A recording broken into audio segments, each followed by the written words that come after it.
یعنی اللہ تعالیٰ کی بخشش زیادہ ہے یا میرے گناہ زیادہ ہیں؟ اللہ اکبر۔ اور اس نے پھر عرض کی یا رسول اللہ صلی اللہ علیہ وسلم کہ اگر اللہ تعالیٰ میری نافرمانیوں کا حساب لے گا تو میں اللہ تعالیٰ کی معافی کا حساب لوں گا، اگر اللہ تعالیٰ میرے بخل کا حساب لے گا تو میں اللہ تعالیٰ کے کرم کا حساب لوں گا۔ اللہ اکبر۔ اس قدر وہ سادہ گفتگو کر رہا ہے تو رسول کریم صلی اللہ علیہ وسلم جب آپ نے اس کی اس گفتگو کو سنا تو رسول اللہ صلی اللہ علیہ وسلم آپ اتنا روئے کہ آپ کی داڑھی مبارک آنسوؤں سے تر ہو گئی۔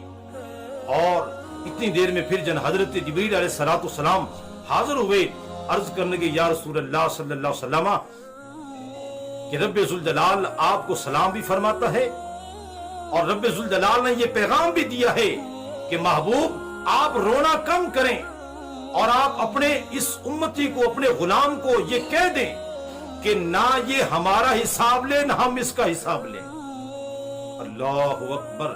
اور ساتھ یہ خوشخبری بھی دے دی کہ پیارے حبیب علیہ السلام رب ذوالجلال کا یہ بھی فرمان ہے اس نوجوان کو خوشخبری دے دیں کہ یہ نوجوان جنت میں آپ کا ساتھی ہوگا۔ اللہ اکبر۔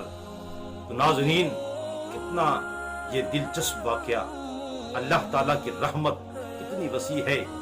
اور اس بندے کی گفتگو آپ دیکھیں کہ اس نے رسول کریم صلی اللہ علیہ وسلم کو پہلے دیکھا ہوا نہیں تھا، اور جب دیکھا تو کیا عرض کرنے لگا کہ اے روشن چہرے والے، خدا کی قسم ہمارے محبوب علیہ السلام کا چہرہ انور اتنا خوبصورت تھا، اتنا روشن تھا کہ ہر دیکھنے والا یہ پکار اٹھتا تھا کہ کیا خوب خالق کائنات نے آپ کو بنایا ہے۔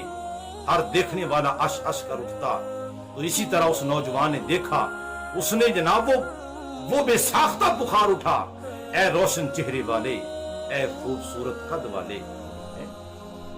تو ابھی دیکھا نہیں تھا تو اس کا یہ عالم تھا جب رسول کریم صلی اللہ علیہ وسلم نے اسے خوشخبری سنا دی کہ میں ہی تیرا وہ نبی ہوں جس پر تو بغیر دیکھے ایمان لے آیا، بغیر ملاقات کیے تو نے جن کے اس رسالت کی تصدیق کی ہے، میں ہی تیرا وہ نبی ہوں اور میں تیری شفاعت بھی فرماؤں گا۔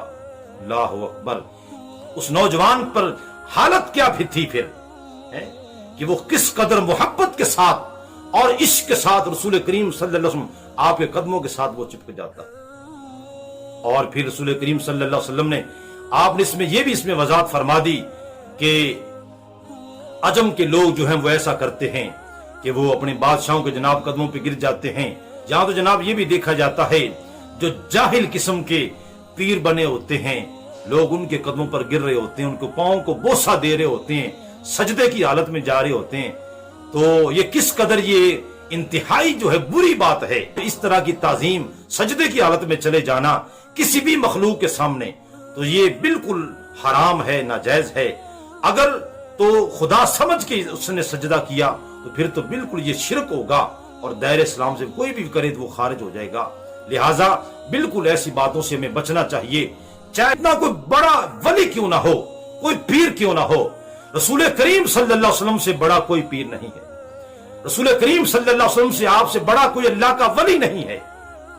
تو جب رسول کریم صلی اللہ علیہ وسلم آپ کے قدموں میں اس طرح گر جانا جیسے سجدے کی حالت ہوتی ہے، یہ مناسب نہیں ہے، تو پھر عام جو جاہل قسم کے پیر بنے پھرتے ہیں وہ جناب ان کے قدموں میں کیسے گرنا جائز ہوگا۔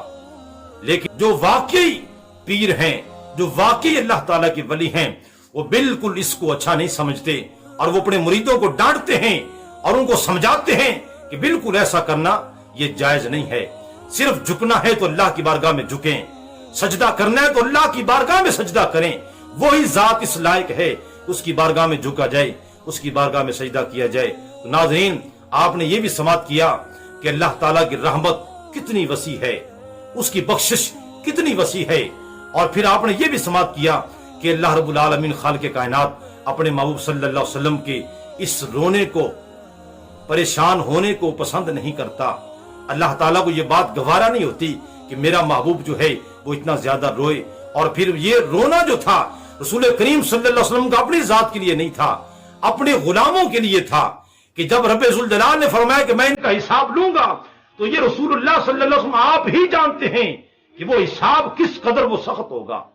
اس لیے رسول کریم صلی اللہ علیہ وسلم اپنے اس غلام کے بارے میں پریشان ہوئے تو رب تعالیٰ نے آپ کی پریشانی جو ہے اس کو گوارا نہ کیا اور فوراً ان کی بخشش کا اعلان کر دیا اور ساتھ میں جنت میں ساتھی ہونے کا بھی اعلان کر دیا۔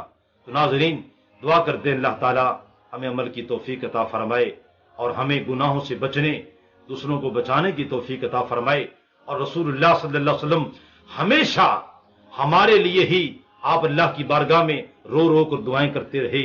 آج ہمیں بھی چاہیے کہ ہم رسول اللہ صلی اللہ علیہ وسلم کے جو ارشادات گرامی ہیں ان پر عمل کریں، آپ کی جو سنت ہیں ان پر عمل کر کے اپنی دنیا اور آخرت کو سنوار لیں۔